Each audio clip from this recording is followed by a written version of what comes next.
Assalamualaikum warahmatullahi wabarakatuh.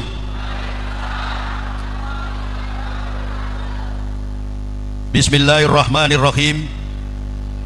Subhanallazi asra bi abdih laila minal masjidil haram mi ilal masjidil aqsa alladzi barakna haulahu linnuriya min ayatina innahu huwas samiul basir.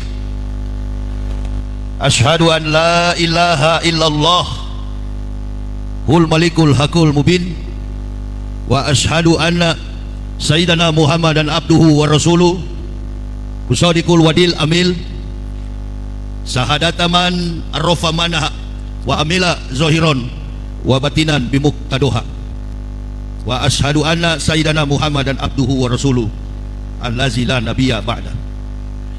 Allahumma fasalli wa sallim ala imamil abrar wal muqarribin sayyidina wa maulana Muhammadin wa ala alihi wa sabbihil ansar wal muhajirin wa alaina ma'ahum birahmatika ya arhamar rahimin. Ibu, bapak, saudara-saudaraku rahimakumullah yang kami hormati, kami muliakan para alim, para ulama. Kita sudah mendengarkan lantunan ayat suci Al-Quran. Qori sudah menyampaikan, disusul dengan sambutan yang disampaikan tadi oleh Bapak Isra Majid. Saya kurang jelas yang beliau sampaikan, sound sistemnya pecah. Yang paling penting dalam kehidupan dakwah itu adalah pengeras suara, sound system. Jauh saya dari Jakarta datang ke sini mau menjelaskan tentang Isra wal Mi'raj. Ulama-ulama dalam menjelaskan Isra Mi'raj mereka menitik beratkan pada prediksi solat. Karena pertemuan Nabi SAW, beliau berjalan, beliau Isra dan beliau naik Mi'raj. Ini membutuhkan satu proses perjalanan sejarah yang menentukan kehidupan Nabi yang dulu dan sekarang. Artinya apa makna daripada Isra wal Mi'raj dan apa persoalan yang dihadapi oleh masyarakat kompleksitas dalam kehidupan kita berbangsa dan bernegara. Sekali lagi, apa makna kehidupan solat, apa definisi daripada solat terkait dengan kehidupan masyarakat Indonesia pribadi, rumah tangga, bermasyarakat, berbangsa dan bernegara. Itu maka dibutuhkan pengetahuan umat untuk memahaminya.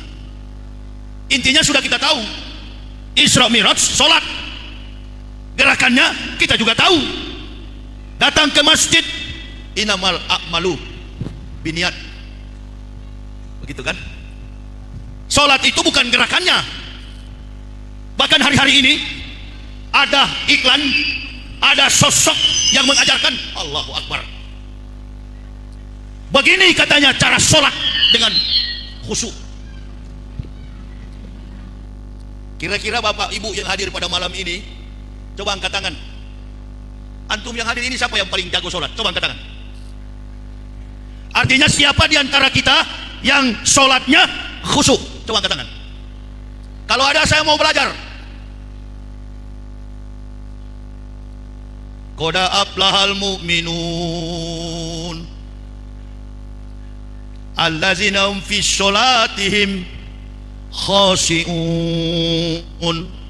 allazina hum anil laghwi muridun wallazina hum fil zakatihi fa'ilun.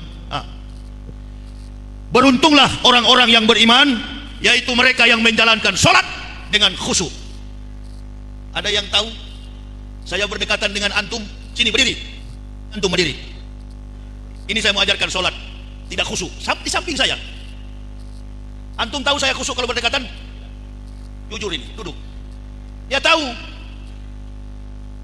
Kalau ada yang mengatakan saya tahu, dia di samping saya sholat tidak khusyuk, berarti yang di samping yang bicara itu iblis, bukan manusia, setan. Karena yang maha tahu niat ibadah kita hanya Bu, Bu, Bu. Apalagi mereka ini, ibu-ibu ini, baru dia takbir, dia sudah tahu. Dia diperhadapkan dengan berbagai macam masalah.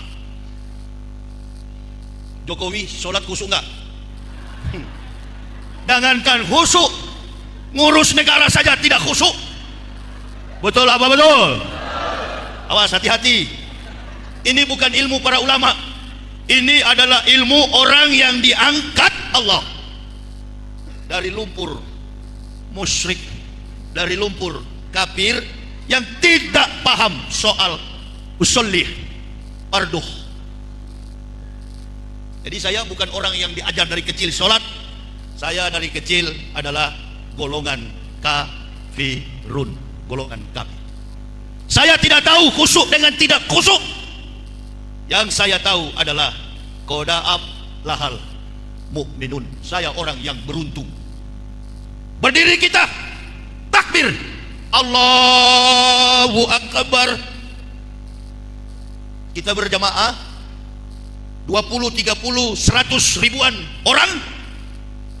Di depan cuma satu, perannya adalah imam.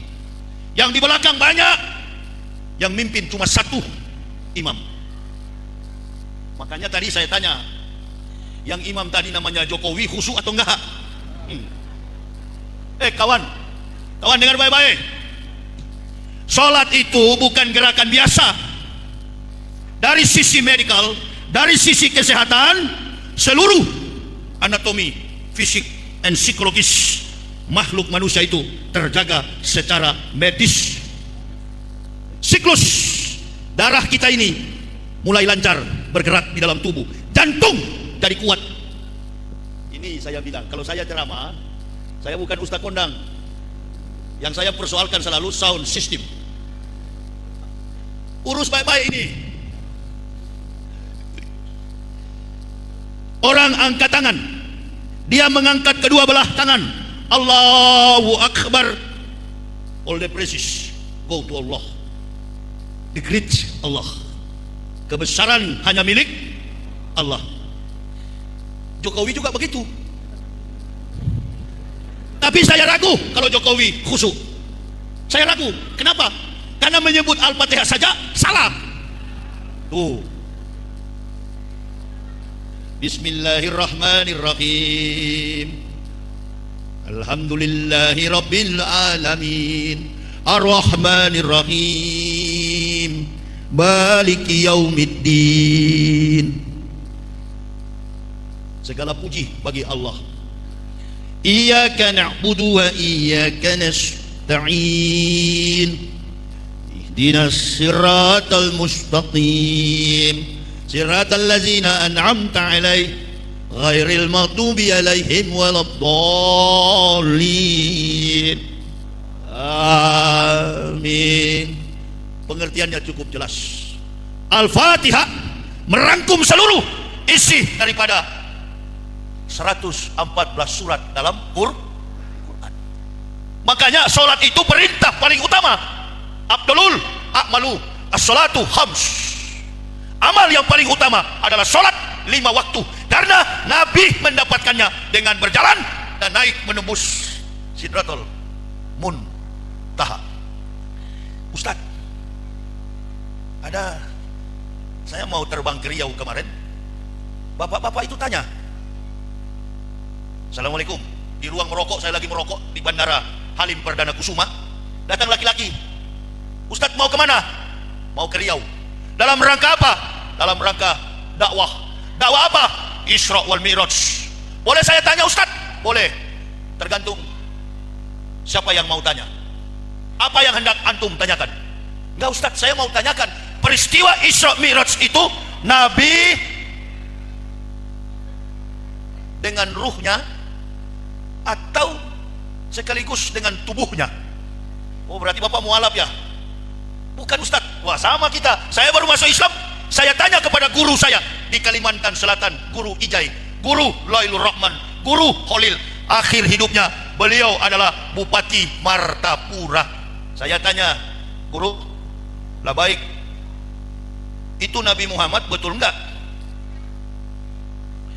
berangkat melewati 7 step langit dan kemudian langsung ke Sidratal Muntaha? Beliau senyum dan menjawab, betul.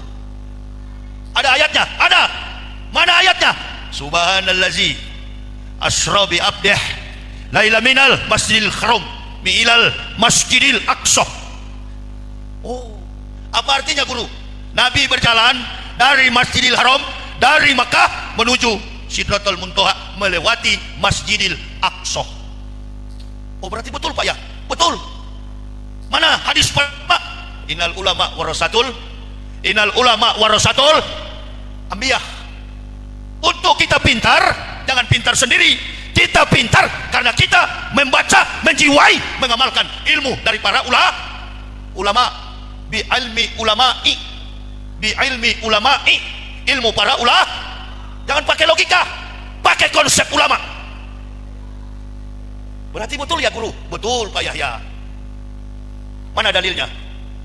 Tadi mukadimah ibu bapak dengar, sahadataman arafa manha wa amila zohiron wa batinan bimuktadoha. Jadi Rasulullah ke Sidratul Muntaha, menapaki step by step, langkah demi langkah sampai langit ke-7 dan menembus Sidratul Muntaha. Tubuh, jiwanya semua diangkat oleh Allah. Maaf Ustaz, saya sudah lama jadi Islam, tapi saya ragu ini. Kamu sama dengan otak orang kafir. Apa maksud kamu Yahya? Maksud saya 80% umat Islam Indonesia sekarang ini munafik.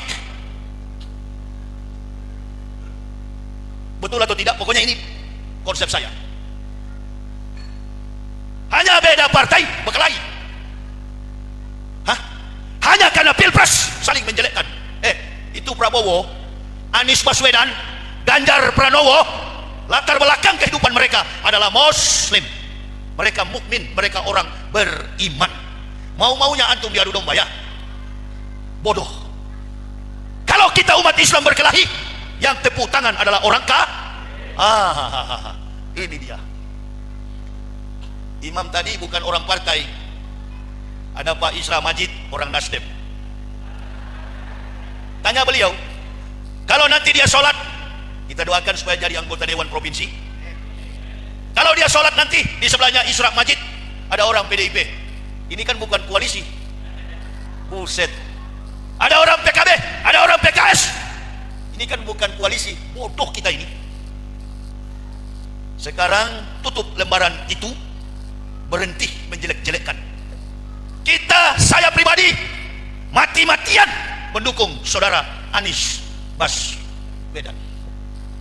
Konsep leadership Anies Baswedan di atas rata-rata. Leadership itu konsep kepemimpinan, konsep linguistik, konsep public speaking. Anies di atas rata-rata dari siapapun kandidat.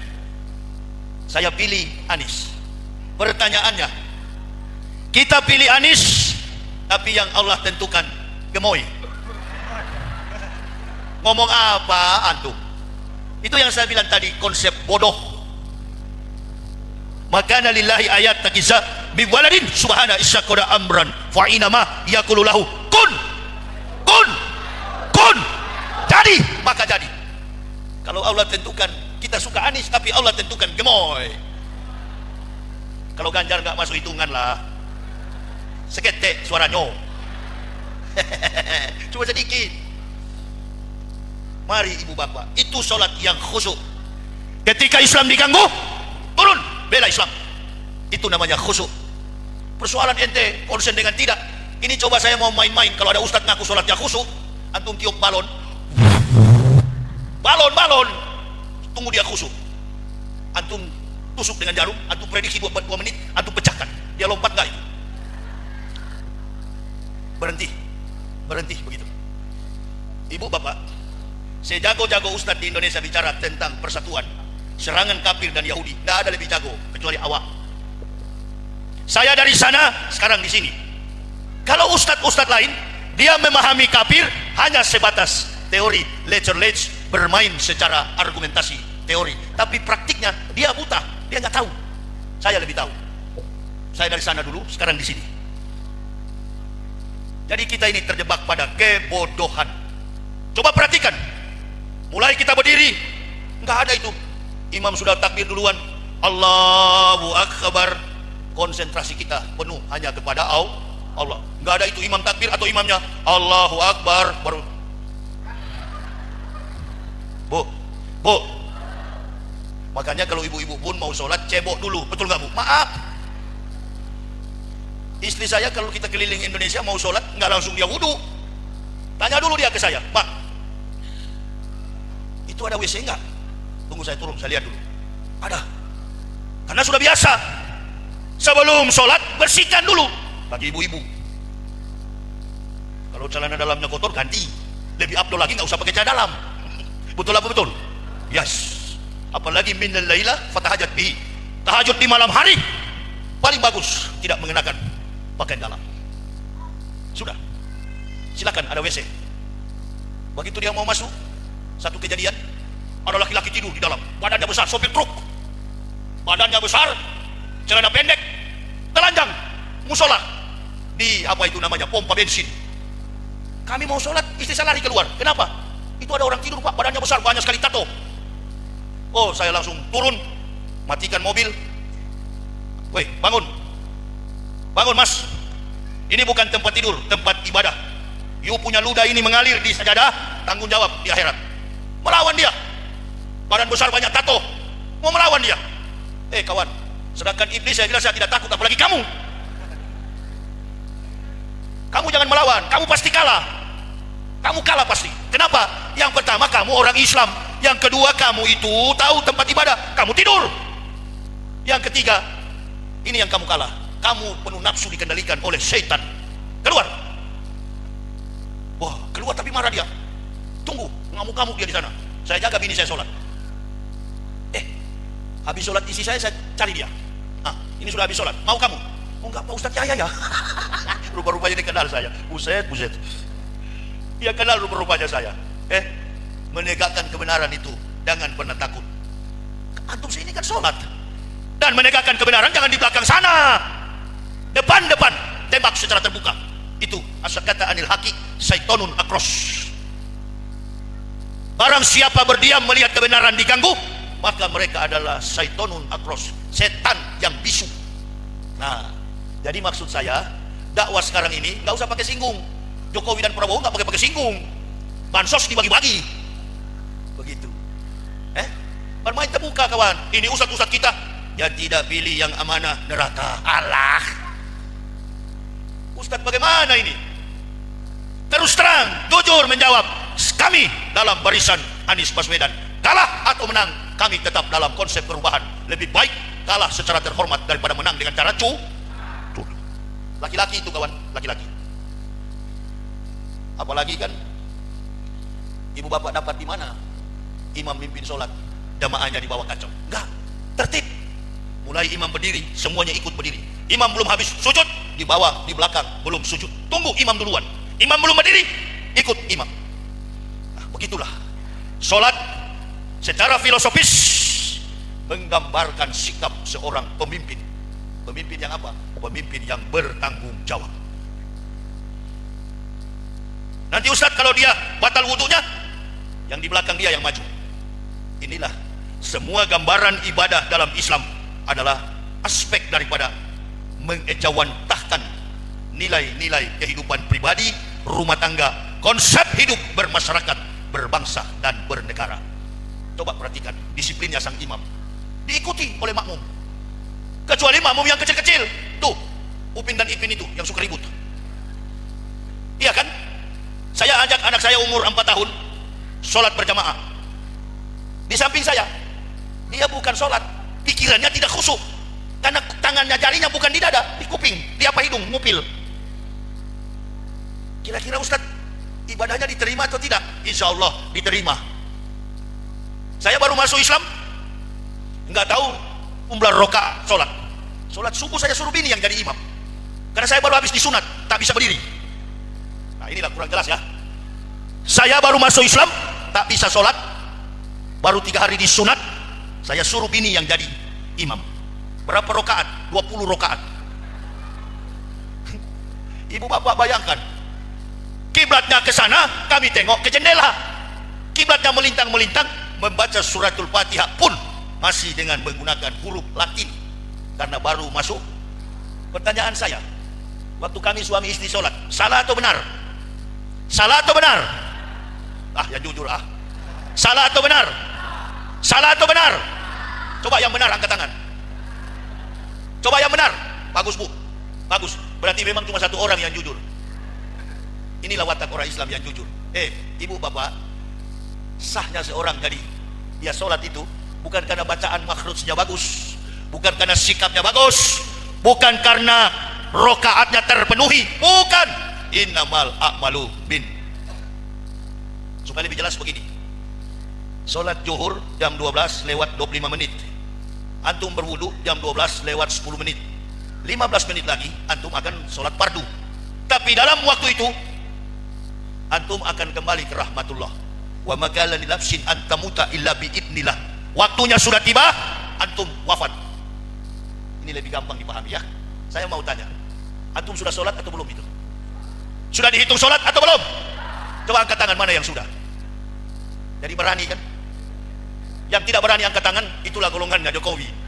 Sudahlah, tak perlu lama-lama saya ceramah, cukup. Saya sudah paham mental orang pemenang ini.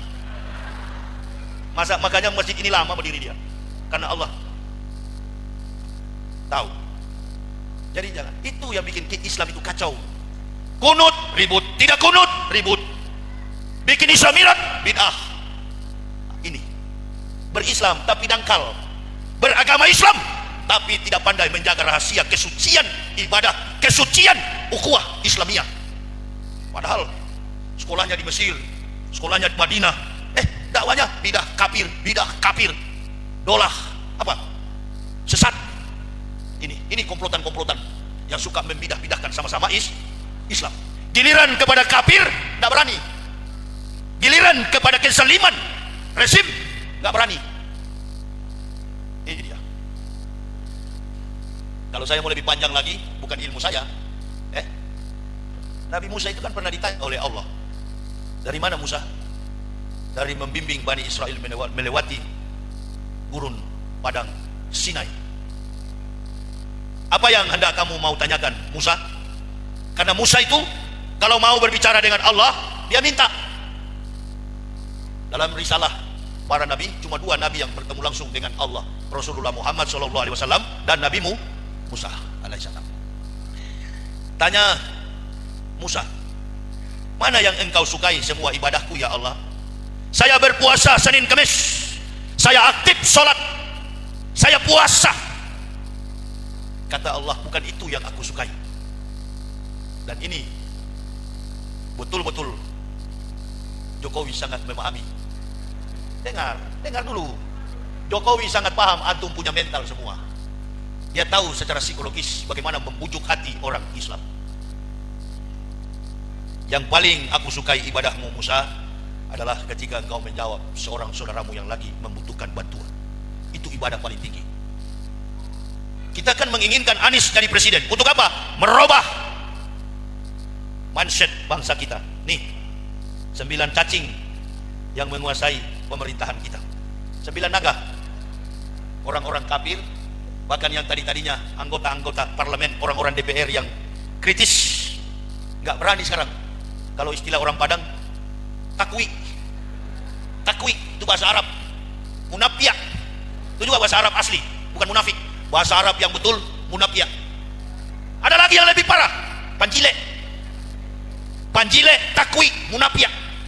Ini kalau sudah ada di pikiran anggota parlemen, rusak negara ini. Kita berdoa saja, ya Allah, mudah-mudahan negara kita ini berdiri sama tinggi, duduk sama rendah. Orang sholat kan begitu. Coba kita lihat dari belakang, imamnya sujud, makmumnya sujud. Imamnya berdiri ruku, makmumnya ruku. Ikuti irama imam. Makanya Nabi Muhammad pernah bilang kepada Umar bin Khattab, Ali radhiyallahu an, ketika mereka menghunus pedang untuk membunuh seorang raja, kata Nabi Muhammad, apakah dia Islam? Apakah dia sholat?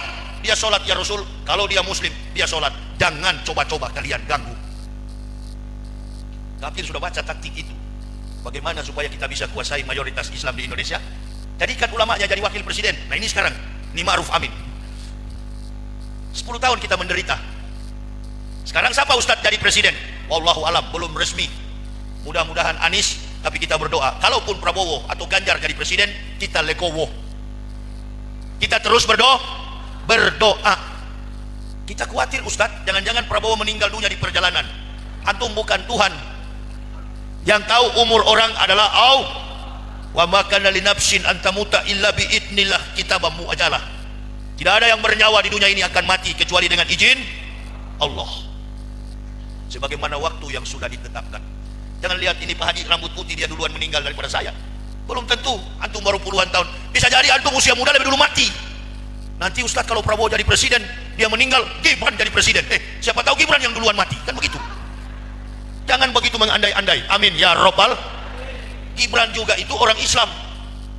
Kita sudah habis bertarung kan, pesta sudah selesai, yang tersisa adalah belanga dan piring-piring kotor. Cuci baik-baik itu. Sudahlah perkelahian ini. Hiduplah satu saf, hiduplah berjamaah dengan baik. Amin ya Rabbal alamin. Doakan, alhamdulillah ya Allah, yang penting ke depan bukan Joko Widodo lagi. Allahu Akbar. Yang penting bukan Joko Widodo lagi.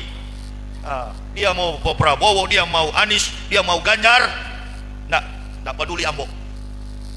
Saya hanya menghimbau kepada jamaah berdoa, munajat, siapapun dari presiden resmi pengumuman KPU kita doakan. Siapa tahu Prabowo, dulu kan kita dukung Prabowo ya, sampai keluar masuk penjara kami ini gara-gara dukung Prabowo. Jadi kalau ada yang bilang, oh ini ustadznya keras, keras bagaimana? Kalau belum masuk penjara belum keras itu. Masuk penjara dulu baru betul-betul keras. Dan kalau di penjara jangan pakai suruh bela. Ini kan kalau sudah ditangkap cari pengacara, cari lawyers. Saya ibu bapak ditangkap di penjara, banyak yang menawarkan diri jadi pembela. Saya katakan, Allah pembelaku yang agung, Allah yang akan membebaskan saya dari jeruji besi. Bebas. Jumpa lagi dengan bapak ibu. Saya berdakwah dari Bangko, Jambi, keliling Indonesia dari tahun 2008 sampai sekarang. Insya Allah watak dan suara Yahya Waloni tetap begini. Nggak pernah pakai sopir, nggak pernah pakai pembantu. Saya kemana-mana dengan anak istri. Menjadi contoh bagi umat. Mari kita bersatu. Berdiri kita sama tinggi, duduk kita sama rendah. Tadi kami banyak berbincang-bincang. Kata Pak Haji Isra Majid, beliau ini juga paham betul keadaan kondisi negara secara teologis, bahwa kita orang Islam ini sudah tidak saling percaya. Lebih percaya kita kepada orang kafir, padahal mereka minoritas. Ini coba lihat, sama-sama Muslim saling menjelekkan ulama, para kiai, hanya karena pilpres main pecat. Ada kiai dipecat, kayak polisi dan tentara dipecat. Aduh, rusak Islam. Siapa yang mendukung Anies, siapa yang mendukung Prabowo, siapa yang mendukung Ganjar, ulama diseret ke dalam arena politik praktis. Inilah satu cara orang kafir untuk membungkam, bahkan menguasai sumber daya alam di Indonesia. Tapi saya kan bukan ulama. Yang menertibkan dunia ini ada 4 orang. Kiwamud dunya bi arbaati asa. Tertibnya dunia ini, yang pertama bi ilmi ulama'i, ilmu para ulama. Yang kedua bi adlil umaro, adilnya pemerintah. Yang ketiga bi sakawatil akniyah, bi sakawatil akniyah, kedermawanan orang-orang kaya. Yang keempat bi dakwatil fuqara'i, doa orang-orang miskin.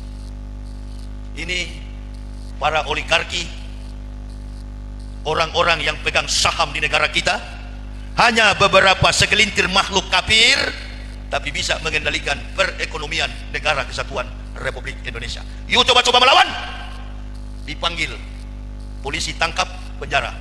Makanya ketua-ketua umum beberapa partai tersandra. Kemana-mana Gibran, ikut pantatnya Gibran.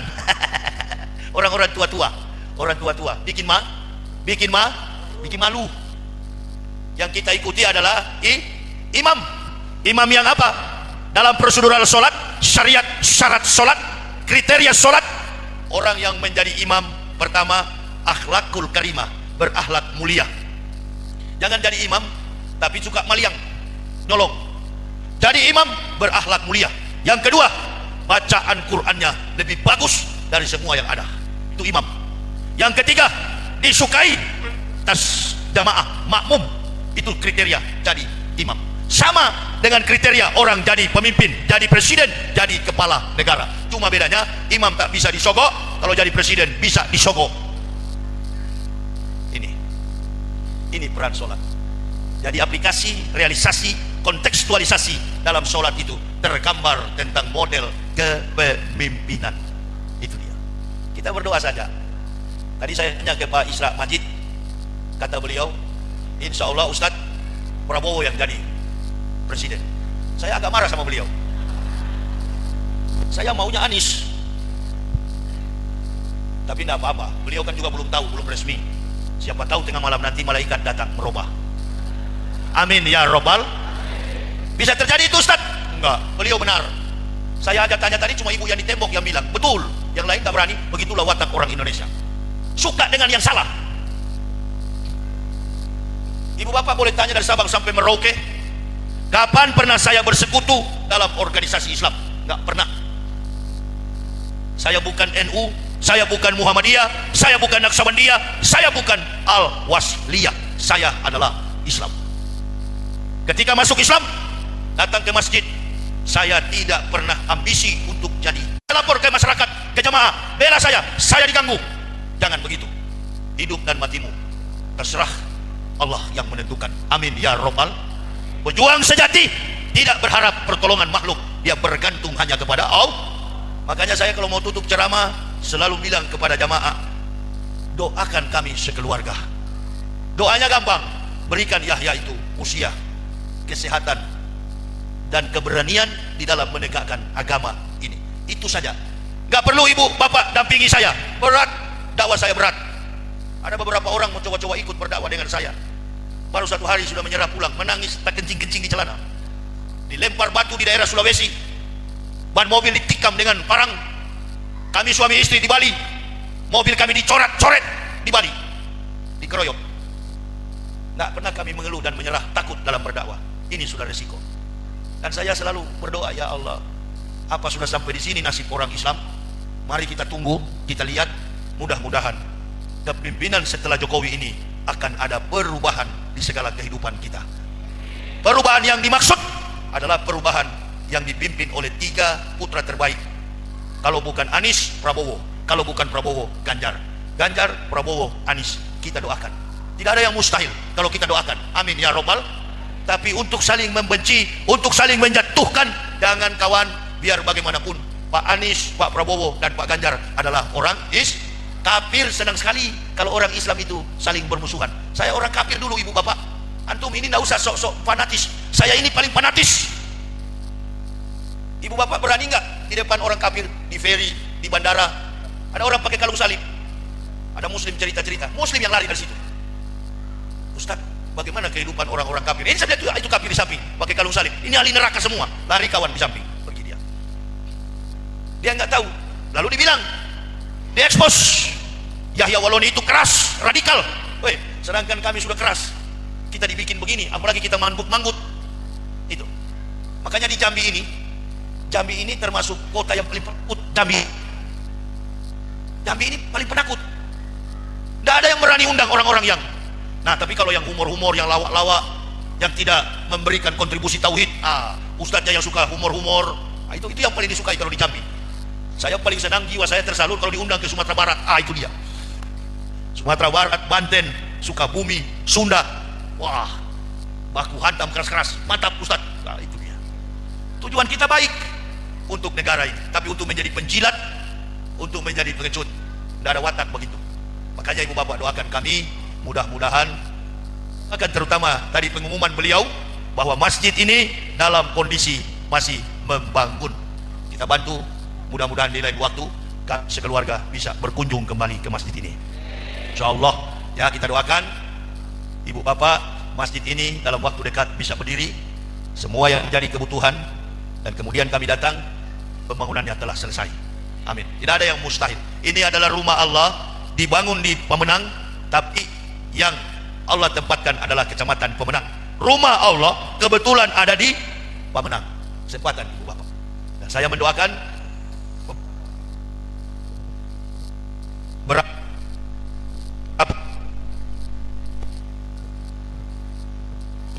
ini tinggal 2 minggu lebih kita akan masuki 1 Ramadan. Al jannatu mustaqatun ila arba'ati nafarin talil Quran wa hafidil lisanu mutimul ji'ani wa so'imina fi syahri Ramadan. Kata Allah, ada 4 orang yang dinirukan surga. Yang pertama, orang yang suka membaca Quran. Yang kedua, wa hafidil lisan, yang menjaga kata-katanya, menjaga ucapannya. Yang ketiga, mutimul ji'an, suka memberikan orang miskin makanan. Dan yang keempat, wasoimina fi syahri Ramadan, orang yang berpuasa di bulan Ramadan. Mudah-mudahan Allah berikan sehat, kesehatan, kekuatan iman kita untuk berpuasa di bulan Ramadan. Amin ya Allah. Berikan umur panjang. Dan itulah doa kita, harapan kita bersama. Kita mendoakan juga yang hadir dengan kita ini, beliau, saya tanya-tanya tadi, beliau ini anggota dewan yang nanti akan duduk sebagai pribadi pada kursi Dewan Perwakilan Rakyat Provinsi, Pak Isra Majid.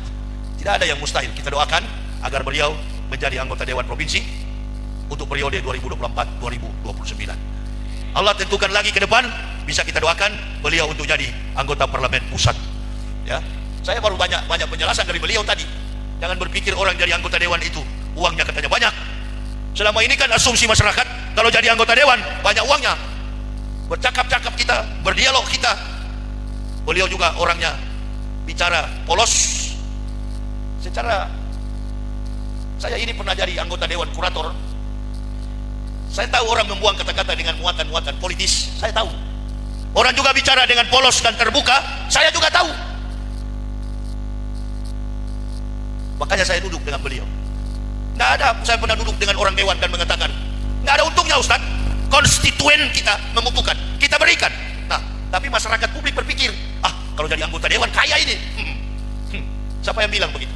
Ibu bapak, lebih baik antum tidak kaya, antum tidak jadi anggota dewan, tapi antum tidak berbuat apa-apa, daripada jadi anggota dewan tidak mampu berbuat apa-apa bagi masyarakat. Itu namanya penipu.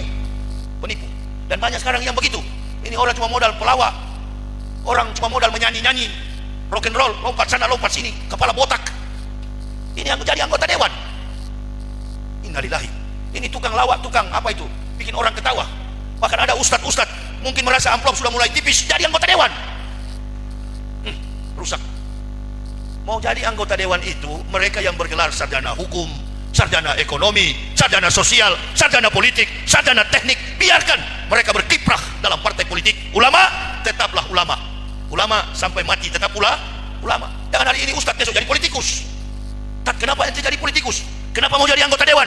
Oh enggak, supaya kalau saya duduk di pusat, saya akan perbaiki sistem-sistem yang ada. Weh, watak politikus Indonesia kawan, satu maling, 5 juga ikut maling.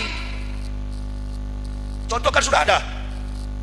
Komentator Metro TV tanya, Assalamualaikum Kiai. Waalaikumsalam.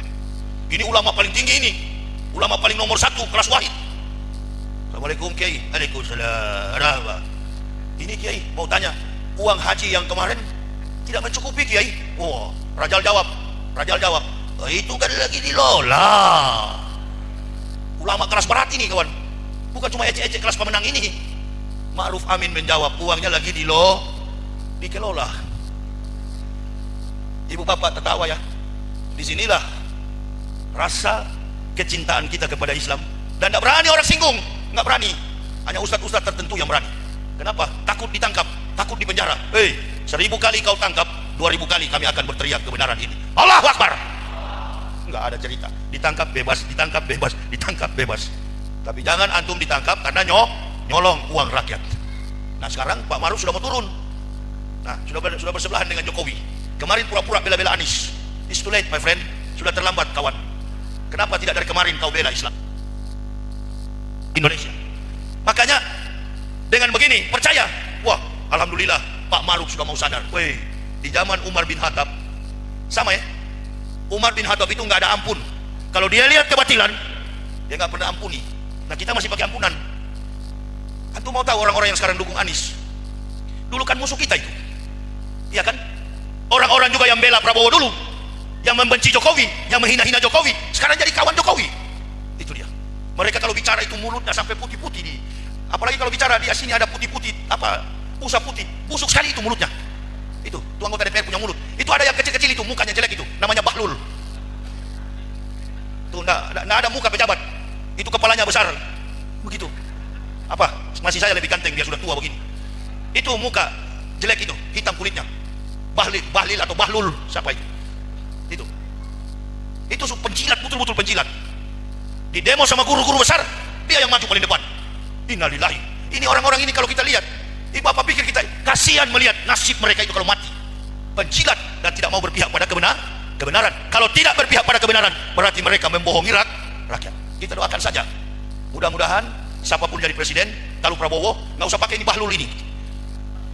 Muka jelek itu. Saya paling tidak suka melihat. Itu Jokowi punya anak dua itu juga. Satu ditaruh di spanduk-spanduk kemana-mana.